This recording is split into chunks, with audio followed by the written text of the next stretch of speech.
Welcome back, dear aspirants. In geography, आप सुन रहे हैं online classes and here we are discussing polity. Friends, इस समय हम मौलिक अधिकार को डिस्कस कर रहे हैं और मौलिक अधिकार में हमने आर्टिकल 12, 13, 14, 15 और 16 को हमने डिस्कस कर लिया है।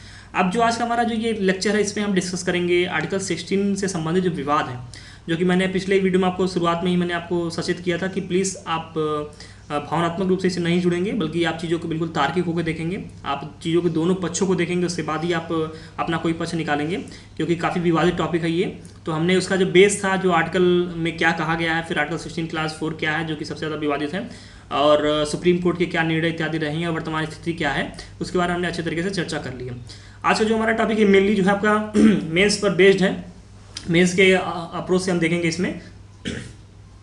तो आज हम बात करेंगे जो आरक्षण की व्यवस्था, उसका मूल्यांकन हम करेंगे। ठीक है, इस मूल्यांकन को हम देखेंगे। तो आइए हम बात करते हैं आरक्षण की व्यवस्था के मूल्यांकन का। तो पहला हम क्या करेंगे, आरक्षण के विपक्ष की बात करेंगे, आरक्षण के पक्ष की बात करेंगे, या फिर हमारा पक्ष क्या होगा हम उस पर भी चर्चा करेंगे। तो आप बिल्कुल पेशेंस बनाकर इस टॉपिक को थोड़ा पढ़ेंगे, क्योंकि काफ़ी ये टॉपिक ऐसा है जो एक्साइटेड कर देता है काफ़ी लोगों को। तो उसमें आप कहीं ऐसा ना हो जाए कि आप भी एक्साइटेड हो जाए और फिर आप ऐसे कुछ कमेंट्स करें जो शायद आपको नहीं करना चाहिए एक सिविल सर्विस एस्पिरेंट होने के नाते, क्योंकि आपको चीज़ों को तार्किक तौर पे देखना चाहिए, जो कि आपके एग्जामिनेशन की क्या है, रिक्वायरमेंट है। ठीक है, आइए बात करें, अगर आरक्षण विपक्ष की बात करें तो आलोचकों के अनुसार आरक्षण की व्यवस्था अनेक रूपों में त्रुटिपूर्ण है। मतलब जो विपक्ष में बात करते हैं, जो कहते हैं नहीं आरक्षण जो अच्छी बात नहीं है, आरक्षण सही कदम नहीं है, तो इनके जो विपक्ष में बात करते हैं कि आरक्षण गलत चीज़ है, तो उसमें वो कहते हैं कि आरक्षण की व्यवस्था है वो बहुत ही रूप में क्या है, इसमें ढेर सारी कमियां हैं, ढेर सारी त्रुटियां हैं। अब वो क्या है उसके लिए वो तर्क देते हैं। देखिए यहाँ पे हमेशा आप ध्यान रखेंगे कि चीज़ों को आप तर्क से ही काटेंगे।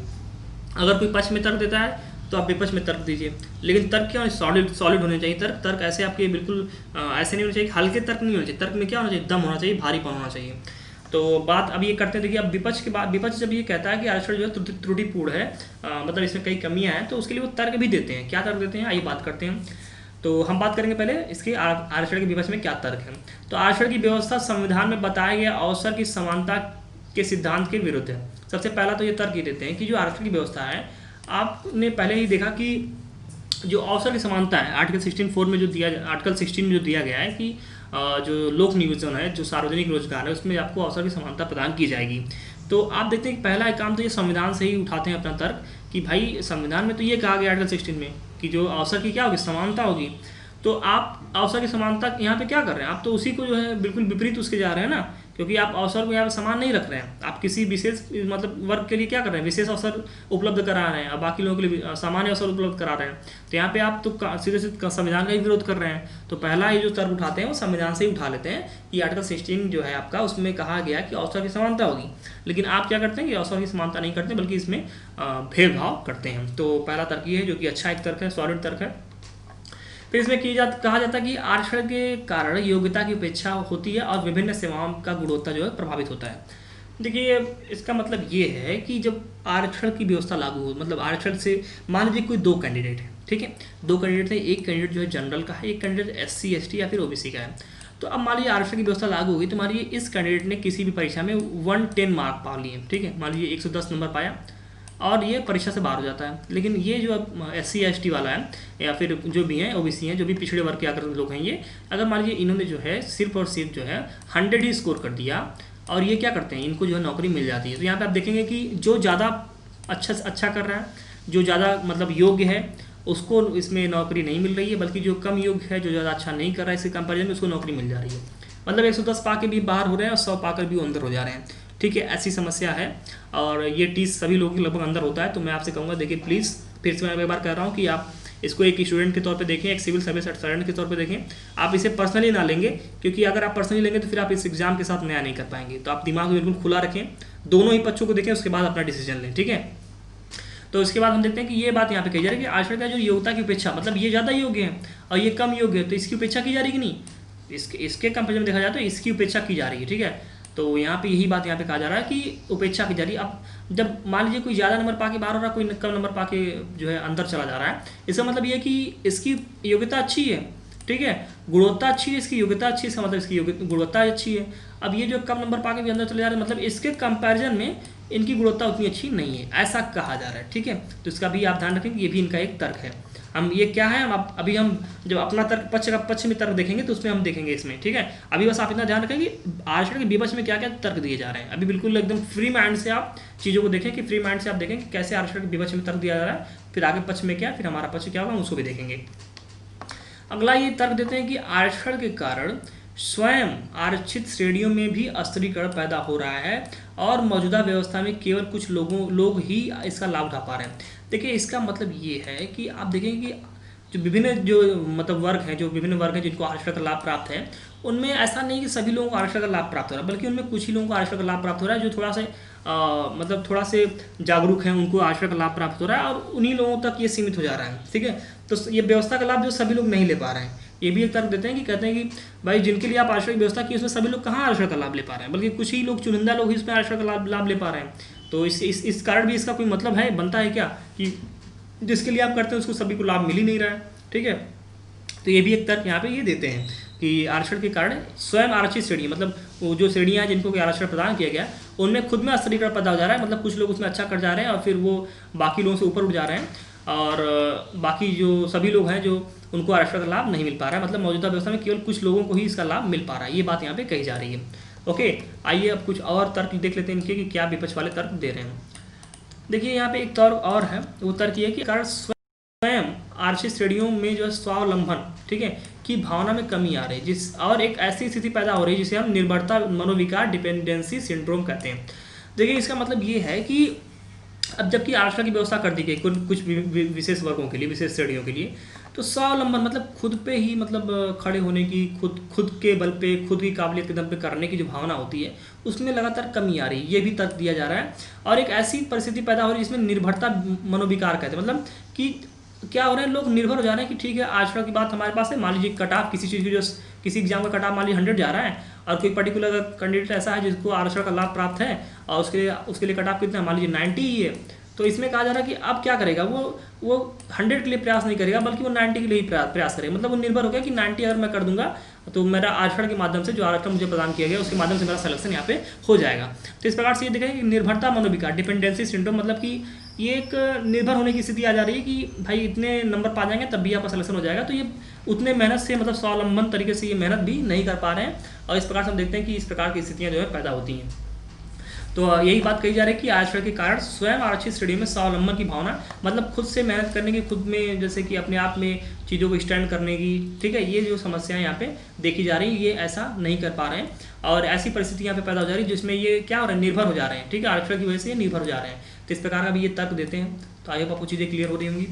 फिर बात की जा रही तर्क एक और देते हैं, कहते हैं कि भारत में आरक्षण की व्यवस्था का राजनीतिकरण हो गया, इससे राजनीति में जो है आपका जाति का जो महत्व बढ़ गया। देखिए, सीधी सी बात है, आप देख रहे हैं कि आए दिन कहीं ना कहीं मतलब जब चुनाव वगैरह होते हैं तो उसमें पार्टियां कहती हैं कि हम इस पर्टिकुलर जो जाति है इसको हम क्या करेंगे, आरक्षण का लाभ प्रदान करेंगे, इसको हम एससी में शामिल करेंगे, एसटी में शामिल करेंगे ना, मतलब एसटी तो नहीं लेकिन एससी में शामिल करने, मतलब या फिर ओबीसी में शामिल करेंगे। तो इस प्रकार से हम देखते हैं कि चुनाव में एक मुद्दा बनाया जाता है कि ठीक है, राजनीति में क्या जातियों का क्या करते हैं, महत्व बढ़ जाता है इस तरह से, क्योंकि एक पर्टिकुलर अगर जाति को आप कहेंगे कि आपको मैं ओबीसी में शामिल करूँगा या फिर एसटी में शामिल करूँगा, तो जाहिर सी बात है वो जातियाँ जो है क्या होंगी, इसके लालच में आकर के आपको वोट देंगी। तो इस प्रकार से भी देखते हैं कि चुनाव में जातियों में चुनाव में जो राजनीतिज्ञ होते हैं, इन जातियों का जो है आरक्षण के नाम पर जो है क्या करते हैं, अपने हित में प्रयोग करते हैं।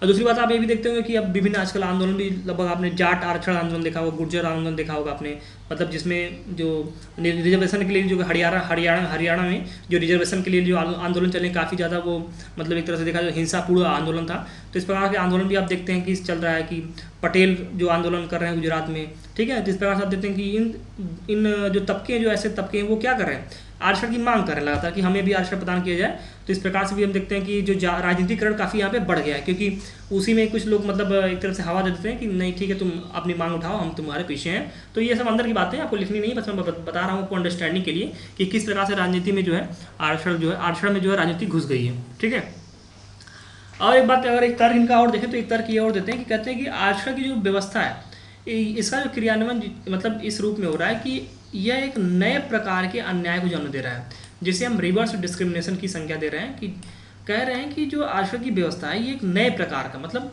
अभी तक तो ठीक है एक अन्याय की स्थिति थी, लेकिन अब एक नया अन्याय जो है इस आरक्षण के माध्यम से जो उत्पन्न हो रहा है, जिसे हम कहते हैं रिवर्स डिस्क्रिमिनेशन। देखिए इसका मतलब क्या है, मैं आपको समझा देता हूँ कि आखिर इन जातियों, इन पिछड़े जातियों को आरक्षण क्यों प्रदान किया गया। मैं आपसे प्रश्न करता हूँ कि इन जातियों को आरक्षण क्यों प्रदान किया गया, तो आपका उत्तर जाहिर सी बात है कि ये पिछड़े हुए हैं। फिर मैं आपसे प्रश्न करूँगा पिछड़े हुए क्यों हैं, तो फिर आप यहाँ पे कहेंगे कि यहाँ पे जो है कुछ जाति विशेष का जो है क्या यहाँ पे योगदान रहा है, जो इनके साथ लगातार क्या किए, भेदभाव किए हैं और इनको जो है विकसित होने का अवसर प्रदान नहीं किया गया। तो आप बिल्कुल कहेंगे यही बात। तो इसके लिए फिर मैं आपको कहूँगा कि एक समय ऐसा था जब इन पिछड़े जाति जो आज पिछड़े वर्ग हैं इनके साथ भेदभाव किया गया, ठीक है।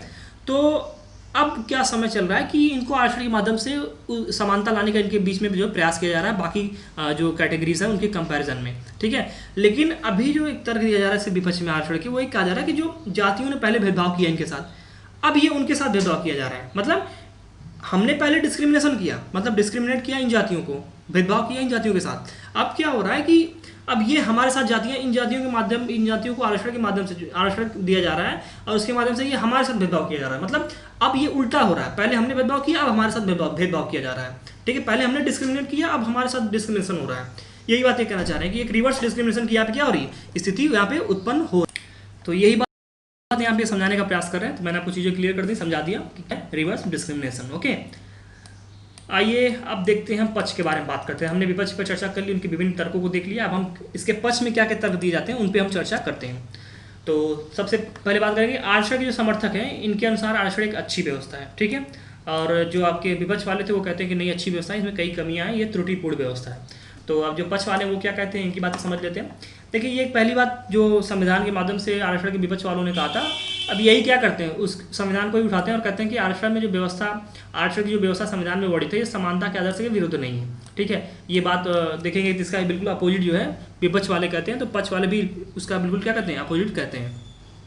यहाँ पे इनके कहने का मतलब क्या है, इनके कहने का मतलब ये है कि जो संविधान है उसमें जो है समानता की बात की जा रही है आर्टिकल 16 के तहत, ठीक है। और इसमें देखेंगे आपकी जो मतलब रोजगार की स्थिति में समानता की बात की जा रही है। तो ये कह रहे हैं इसमें ये इसका मतलब विरोध नहीं है, इसके विरुद्ध नहीं है। संविधान का जो आदर्श है, समानता का आदर्श, इसके ये विरुद्ध नहीं है। कैसे नहीं है, क्योंकि संविधान एक समानता की बात करता है और जो पिछड़े वर्ग हैं वो बहुत ज़्यादा क्या है, बहुत ज़्यादा पिछड़े हुए हैं। और ये बाकी जातियों के कंपेरिजन में, जो कि जाति को आधार बनाया गया था मंडल जो आपका दूधी पिछड़ा वर्ग आया था, इसमें जो है जाति को बीपी मंडल के अध्यक्षता में जो है इसे आधार बनाया गया था। तो हम यहाँ पे जाति को संदर्भ में लेकर चलेंगे कि जो बाकी जातियाँ वो क्या है, इससे ज़्यादा मतलब अग्रणी हैं, आगे हैं, और ये जातियाँ पिछड़ी वाली जो है क्या पीछे हैं। तो इस कारण से कहीं ना कहीं यहाँ पे समानता नहीं है। तो आरक्षण की व्यवस्था के माध्यम से इनमें समानता स्थापित करने का प्रयास किया जा रहा है। इस सेंटेंस का मतलब यही है कि आरक्षण की जो व्यवस्था है इसके माध्यम से जो पिछड़े वर्ग हैं इनके बीच में और जो आगे अगले वर्ग हैं, जो अग्रणी वर्ग हैं, इनके बीच में क्या की जा रही है, समानता स्थापित की जा रही है। किस प्रकार से ये तर्क देते हैं। दूसरा तर्क ये क्या देते हैं, कहते हैं कि आरक्षण के कारण सेवाओं की गुणवत्ता प्रभावित होने का तर्क सही नहीं है। जो विपक्ष वाले कहते हैं कि भाई आप देखते हैं कि जो आरक्षण के माध्यम से जो ज़्यादा योग्य व्यक्ति होता है, ज़्यादा नंबर स्कोर करता है, ठीक है, वो नहीं सेलेक्ट हो पाता है, बल्कि जो कम योग्यता, कम नंबर स्कोर करता है वो सेलेक्ट हो जाता है। तो इस प्रकार से ये योग्यता, ये गुणवत्ता के साथ क्या है, खिलवाड़ है, गुणवत्ता को क्या करती है, प्रभावित करती है, ठीक है। जब ये इस प्रकार का तर्क देते हैं तो जो आरक्षण के पक्ष वाले हैं वो कहते हैं कि आरक्षण के कारण सेवाओं की गुणवत्ता प्रभावित होने का तर्क जो है सही नहीं। क्यों सही नहीं है, इसके लिए भी ये तर्क देंगे। तो ये कहते हैं कि भारत में अधिकांश सेवाओं में चयन के पश्चात प्रशिक्षण की व्यवस्था होती है जो कि व्यक्ति को सेवा के योग्य बनाती है। तो ये कहते हैं भाई ऐसा थोड़ी है कि अगर एग्जाम कम नंबर से भी पास कर लिए बाकी के कंपैरिजन में तो सेलेक्ट मतलब पोस्टेड हो गए, ठीक है, सेलेक्ट हो गए, ठीक है, ऐसा नहीं है। मतलब उसके बाद आपको तो एक देखेंगे तो विभिन्न एग्जाम्स के बाद आपको ट्रेनिंग की व्यवस्था की जाती है, और जब तक आप ट्रेनिंग क्वालिफाई नहीं करते तब तक आपका जो मतलब परमानेंट आप नहीं होते हैं अपने पद पर। तो यहाँ पे ट्रेनिंग को भी पास करने की जो है आवश्यकता होती है, जो कि एक मूलभूत आवश्यकता है और जो कि एक जरूरी आवश्यकता है, ठीक है। तो बिना उसको आप ट्रेनिंग पास किए जो है आप पद पर जो है परमानेंट अपने नहीं हो सकते हैं, आपकी नियुक्ति नहीं हो सकती है। तो इस प्रकार से अगर आप ये कहेंगे कि जो गुणवत्ता प्रभावित होती है तो ये गलत है, बल्कि ट्रेनिंग में जो है गुणवत्ता की योग्य बना दिया जाता है व्यक्तियों को। जो व्यक्ति थोड़ा मोड़ा कम रहते हैं, जो आरक्षण के माध्यम से अंदर आए होते हैं, मतलब सेलेक्ट हुए होते हैं, उनको ट्रेनिंग के माध्यम से उनके अंदर गुणवत्ता जो है विकसित की जाती है, फिर उनको सेवा के योग्य जो है बना दिया जाता है। तो ये जो है आरक्षण के पक्ष वालों का एक तर्क ये रहता है, ठीक है। फिर बात करते हैं अगर समाज में पिछड़ी जातियाँ हजारों वर्षों से शोषण एवं वंचन का शिकार रही हैं और आरक्षण उन्हें समाज के द्वारा दिया गया एक मुआवजा है। जब वो कहते हैं ना कि जो है रिवर्स डिस्क्रिमिनेशन हो रहा है, ठीक है। तो फिर ये कहते हैं भाई आप बताइए कि इन जातियों का जिस आपने जो है हजारों वर्षों से जो है क्या किया है, सैकड़ों हजारों वर्षों से आपने शोषण किया है, ये वंचित वर्ग रहे हैं। तो अब अगर इनको कुछ फ़ायदा मिल रहा है, मतलब इनको अब मुख्य धारा में जोड़ा जा रहा है, इनको इनमें समानता लाई जा रही है अगर आपके कंपैरिजन में, तो ये बताइए मुझे कि ये किस प्रकार से मतलब आरक्षण का विरोध है, मतलब सॉरी किस प्रकार से समानता का विरोधी है, बल्कि ये तो समानता लाने का प्रयास किया जा रहा है, ठीक है। मतलब इनके कहने का तर्क ये होता है कि जो आरक्षण है वो समाज के द्वारा इनके द्वारा दिया गया मुआवजा है, मतलब कि जो पहले आपने इतना शोषण किया है, अब उस शोषण को क्या कर रहे हैं आप, मुआवजा देकर जो है शोषण को आप क्या कर रहे हैं, कंपनसेट कर रहे हैं, ठीक है। जैसे क्या होता है कि मान लीजिए कभी अगर किसी के साथ कोई समस्या हो जाती है, मतलब मान लीजिए किसी का एक्सीडेंट हो जाता है, तो उसमें क्या होता है कि जब एक्सीडेंट होता है तो जो विपक्ष जो पक्ष रहता है, जिसने एक्सीडेंट जिसकी वजह से हुआ होता है, तो वो क्या करता है, मुआवजा देता है ना, कि इलाज करने के लिए आप मुआवजा दे रहे हैं हम। तो वही बात यहाँ पे कह रही है, मुआवजे की बात जो की जा रही है वो आपने जो पहले गलती की, ठीक है, उसको अब यहाँ पे क्या कर भरपाई कर रहे हैं, वो एक मुआवजे के तौर पर माना जा रहा है कि आरक्षण जो है समाज के द्वारा जो है एक मुआवजे के तौर पर पिछड़े वर्गों को दिया जा रहा है। तो इस बात को भी आप समझ लेंगे अच्छे से। तो हमने ये पॉइंट भी देख लिया। आइए कुछ और तर्क देख लेते हैं इनका। देखिए ये तथ्य, अब ये तथ्य बताते हैं, देखिए तथ्य बताते हैं, ऐसे कई फैक्ट्स हैं जो बताते हैं ये हैं कि अनेक सेवाओं में जो पिछड़े वर्ग हैं उनका पर्याप्त प्रतिनिधित्व नहीं है, ठीक है। मतलब देखेंगे तो जो पिछड़े वर्ग, मतलब जो लोग पिछड़े वर्गों में नहीं आते हैं उनका ही पर्याप्त प्रतिनिधित्व है, बल्कि पर्याप्त से भी ज़्यादा है। लेकिन जो पिछड़े वर्ग हैं उनका पर्याप्त प्रतिनिधित्व नहीं है, मतलब तथ्य ऐसे बताते हैं। तो जब ऐसी स्थिति भी है तब भी यहाँ पे आरक्षण की व्यवस्था जो देनी मतलब जरूरी हो जाती है, ताकि उनका भी प्रतिनिधित्व समान रूप से हो, समानता की स्थिति यहाँ पे आ सके, ठीक है। तो इस प्रकार से हमने जो आरक्षण के पक्ष में बात थी हमने उसको देखा, जो विपक्ष में बात थी हमने उसको देखा। आपने दोनों पक्षों को समझ लिया अच्छे से। अब जो आप डिसीजन लेंगे वो अपना पक्ष, हमारा पक्ष क्या होगा, अगर हम एग्जाम में लिखने जाएंगे तो हमारा पक्ष क्या होगा इसमें मैं आपको ये बता देता हूँ। तो आप ध्यान से इसमें देखेंगे, जब हम अपने पक्ष की बात करेंगे मतलब हमारा क्या राय होना चाहिए, हमारा क्या पक्ष होना चाहिए, इस पर हम जब चर्चा करेंगे तो हमने इसमें कहेंगे कि आरक्षण की जो व्यवस्था है ये सामाजिक न्याय और समानता के दर्शन पर आधारित है, ठीक है। हम कहेंगे भाई जो व्यवस्था है आरक्षण की है ऐसा नहीं है कि ये गलत है, ऐसा नहीं है कि बहुत अच्छी है, बल्कि हम कहेंगे सिर्फ कि ये सामाजिक न्याय, मतलब समाज में जो भेदभाव हुए हैं उनमें न्याय स्थापित करने की बात कही जा रही है, और समानता जो अभी तक जो है भेदभाव जो असमानता रही है समानता स्थापित करने की बात यहाँ पे की जा रही है कि आरक्षण की व्यवस्था जो है सामाजिक न्याय और समानता के दर्शन पर आधारित है, जो कि संविधान का क्या दर्शन है। अतः यह उचित है, हम कहेंगे यह उचित है। देखिए गलत नहीं है, आरक्षण जो है गलत नहीं है, भले आपको देखिए आप भले माने या ना माने, लेकिन ये सच्चाई है तो आपको मानना पड़ेगा ही यहाँ पर कि यह क्या है, उचित है। लेकिन और बात हम इसमें जोड़ेंगे, लेकिन इसके क्रियान्वयन में कुछ सावधानियां जरूरी हैं जिससे कि समाज में असंतोष पैदा ना हो। देखिए अगर ऐसे ही चीज़ें चलती रहें तो एक जाहिर सी बात है, जिस प्रकार से आप असंतोष देख रहे हैं जो कि धीरे धीरे बढ़ा, तो एक समय ऐसा का कहीं ये असंतोष जो है विस्फोट ना हो जाए, ठीक है। कि विभिन्न जातियाँ जो आरक्षण के लाभ जिनको नहीं मिला, जिनको आरक्षण का लाभ नहीं मिला है, कहीं ऐसा हो जाए उनमें असंतोष इतना ज़्यादा बढ़ जाए कि चीज़ें जो है आउट ऑफ कंट्रोल हो जाए। तो इसलिए यहाँ पे ऐसा हम कहेंगे कि भाई इनके उचित जो है क्रियान्वयन करने के लिए जो है इनका उचित क्रियान्वयन किया जाना चाहिए, ऐसा जरूरी है, क्योंकि समाज में इससे असंतोष पैदा ना हो, इसका भी हमें ध्यान रखना होगा, ठीक है। ये उचित है, हम इसमें दो राय नहीं है, लेकिन इनके क्रियान्वयन में भी कुछ सावधानी जरूरी है जिससे कि समाज में असंतोष पैदा ना हो, इस बात को भी हम इसमें जोड़ देंगे, ओके। फिर दूसरी बात हम कहेंगे कि आरक्षण को जो सबलीकरण मतलब कि एम्पावरमेंट से जोड़ना चाहिए, और इसे सामाजिक न्याय का एकमात्र साधन मानने की बजाय केवल एक साधन मानना चाहिए। मतलब कुछ लोग इसे ऐसा मुद्दा बना लेते हैं कि जो है अगर आरक्षण नहीं हमारे पास होगा तो फिर हम जो है एम्पावर नहीं हो पाएंगे, हम जो सबलीकरण हमारा नहीं हो पाएगा, हमें सामाजिक न्याय नहीं मिलेगा, ऐसा कुछ लोग मुद्दा बना लेते हैं। लेकिन ऐसा नहीं करना चाहिए। देखिए आरक्षण को एक ठीक है एम्पावरमेंट से जोड़ना चाहिए कि आप लोगों को क्या करें, सशक्त करें कि आगे फिर उनको इन सब सुविधाओं की जरूरत ना पड़े, उनको आरक्षण की व्यवस्था ना पड़े, मतलब वो क्रीमी लेयर में आ जाए या फिर उससे अभी आगे निकल जाए तो उनको उसकी जरूरत ना पड़े। आप इस तरह से सशक्त करें, ठीक है, सबलीकरण यहाँ पे करें। लेकिन इसको आप ध्यान रखें कि इसे सामाजिक जो न्याय है उसका एकमात्र साधन नहीं मानना चाहिए कि सामाजिक अगर आपके इस पास मतलब सामाजिक तौर पे अगर आपके साथ न्याय किया जा रहा है तो केवल और केवल जो है आरक्षण के माध्यम से किया जा सकता है। अगर आरक्षण नहीं है तो आपके साथ अन्याय हो रहा है, ऐसा नहीं होना चाहिए, बल्कि एक साधन माना जाना चाहिए कि हाँ ठीक है अगर आरक्षण की व्यवस्था तो इस तरह से हम देखते हैं कि हमें भी समानता प्राप्त करने का अवसर जो है प्रदान किया जा रहा है। तो इस प्रकार से आप देखेंगे कि सामाजिक जो न्याय है इसको एकमात्र साधन मानने के बजाय केवल एक साधन मानना चाहिए, न कि आपको एकमात्र साधन नहीं मानना चाहिए, ठीक है। और भी कई साधन मतलब सरकार ने बनाए हैं जिसके द्वारा जो है समाज में जो है समानता लाई जा रही है, ठीक है, विभिन्न कल्याणकारी योजना इत्यादि के माध्यम से भी।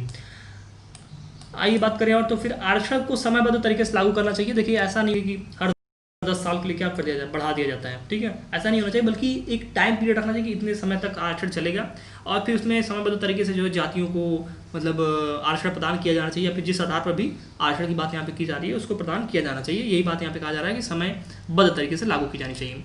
और दूसरी बात इसमें ये भी कहा जा रहा है कि आरक्षण की जो व्यवस्था होती है गतिशील होनी चाहिए। ठीक है, ऐसा नहीं कि जितने जाति मतलब कि समय समय पर इसमें नए वर्गों को शामिल और पुराने वर्गों को जो है बाहर करना चाहिए। ऐसा नहीं होना चाहिए कि जो जातियाँ पहले शामिल हो गई हैं तब से लेकर अभी तक वो पड़ी हुई हैं।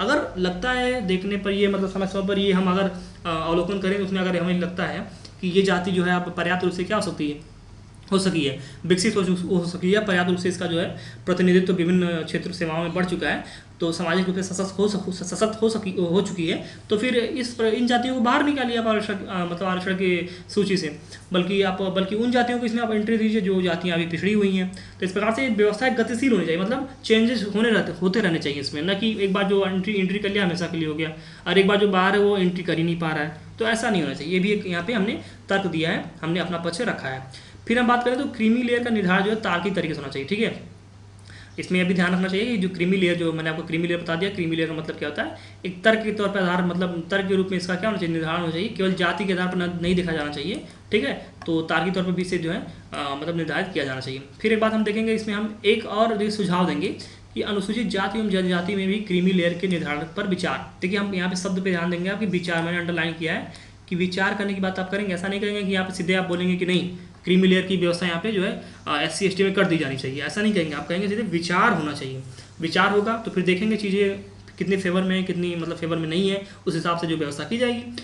तो चूंकि अभी तक अनुसूचित जाति एवं जनजाति में क्रीमी लेयर की व्यवस्था नहीं है, तो यहाँ पे आप कहेंगे कि जो है SC ST में भी जो क्रीमी लेयर के निर्धारण की व्यवस्था पर विचार होना चाहिए। ठीक है, इसको भी आप कहेंगे। और फिर एक तरफ देखते हैं तो उसमें हम कहते हैं कि भूमंडलीकरण और उससे उत्पन्न परिस्थितियों में आर्थिक कारक को क्या बनाया जाना चाहिए, आरक्षण का आधार बनाना चाहिए, और इस पर भी क्या किया, विचार किया जाना चाहिए। देखिए, भी ध्यान रखेंगे कि विचार यहाँ पे करेंगे, न कि आप कहेंगे कि नहीं इसको भी क्या किया जाना चाहिए, आरक्षण का आधार बनाना चाहिए। आप कहेंगे कि जो आर्थिक कारक हैं, जो कि अभी तक हमारा जाति कारक के आधार पर हमने जो है आरक्षण की व्यवस्था लागू की है, तो हम कहेंगे कि आर्थिक स्थिति के आधार पर भी जो आरक्षण की व्यवस्था है उसको लागू करने पर विचार किया जाना चाहिए। क्योंकि कई ऐसी जातियां हैं जो आरक्षण का लाभ उठा रही हैं, लेकिन उनमें भी लोग काफ़ी सबल हो चुके हैं, काफ़ी सशक्त हो चुके हैं, आर्थिक रूप से काफ़ी मजबूत हो चुके हैं। और कई ऐसी जातियां जिनको आरक्षण का लाभ नहीं मिल रहा है और काफ़ी आर्थिक रूप से उनकी स्थिति जो है बहुत ही दयनीय है। तो इस प्रकार से हम कहेंगे, हम एक तरफ अपना पक्ष ये भी रखेंगे कि जो आरक्षण की व्यवस्था है ये आर्थिक तौर पर भी इसको विचार, मतलब आर्थिक स्थिति के आधार पर इसका विचार, इस पर विचार किया जाना चाहिए। ठीक है, विचार की बात हम करेंगे, न कि कहेंगे यहाँ पे कि नहीं आर्थिक आधार पर होना ही चाहिए। तो आप इस तरह से जो चीज़ों को सधी हुई भाषा में लिखेंगे। अभी आप देख रहे हैं कि प्रेजेंट जो गवर्नमेंट है इसने भी, मतलब हमारे जो होम मिनिस्टर हैं उन्होंने कई बार इस तरह का स्टेटमेंट दिया कि आर्थिक स्थिति पर जो है आरक्षण को निर्धारित किया जाना चाहिए, इस पर भी विचार होना चाहिए। तो इस प्रकार का भी आप ध्यान रखेंगे। तो फ्रेंड्स, ये हमने आज एक बहुत ही विवादित टॉपिक जो था आर्टिकल 16, इसको हमने कंप्लीट कर लिया। तो आई होप आपको चीज़ें बिल्कुल क्लियर हो गई होंगी कि क्या आपके पक्ष में होना चाहिए, क्या विपक्ष में होना चाहिए, या फिर आपका वहाँ पे पक्ष क्या होना चाहिए। आप बिल्कुल किसी एक पक्ष को देखकर अपना स्टैंड नहीं लेंगे, बल्कि आप दोनों पक्षों को देखेंगे, फिर आपका पक्ष क्या होना चाहिए उसके आधार पर आप चीज़ों को जो है स्टैंड लेंगे, और एग्जाम के रिक्वायरमेंट के हिसाब से आप जो है यहाँ पे आंसर की फ्रेमिंग करेंगे। तो आई होप आपको चीज़ें यहाँ पे क्लियर हो गई होंगी।